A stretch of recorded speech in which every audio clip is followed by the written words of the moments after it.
Wow! Ayun no! Nakikita niyo yan? Ha?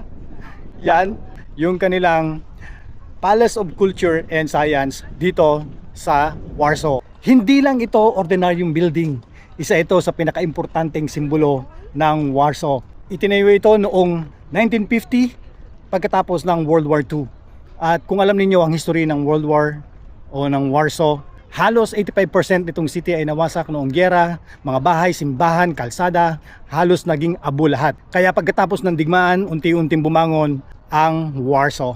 At noong panahon na iyon, kontrolado pa ng Soviet Union ang Poland. Kaya bilang regalo raw para sa mga Polish people, ipinagawa ng Soviet leader na si Joseph Stalin ang pinakamalaking gusali na ito. Hanggang ngayon, mixed emotions pa rin ang mga tao dito. Para sa iba, simbolo ito ng oppression at panahon ng Soviet control. Pero para naman sa iba, parte ito ng identity ng Warsaw. Kahit ano pa man ang history nito, naging witness ito ng napakaraming pagbabago nitong city ng Warsaw. At grabe rin talaga ang laki ng building na ito. Meron itong 40 floors at ito ang pinakamataas na building noon dito sa Europe.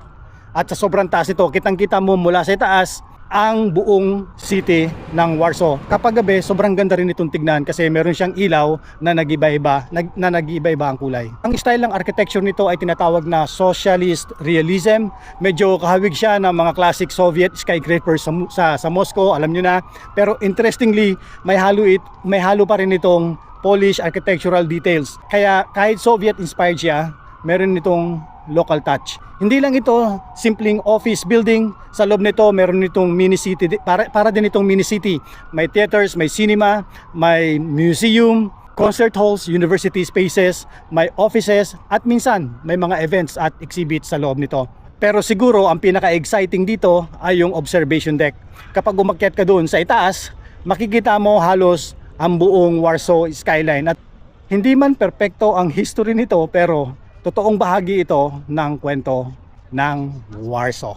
At habang nakatayo ka sa harap ng Palace of Culture and Science, parang hindi ka lang basta tumitingin dito sa building. Parang tumitingin ka sa simbolo ng survival. Simbolo ng lungsod na maraming pinagdaanan pero hindi sumuko. At honestly, yun ang pinaka na feel ko dito.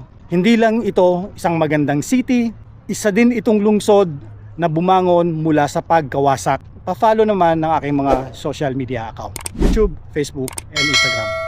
See you sa next city. See you sa next count.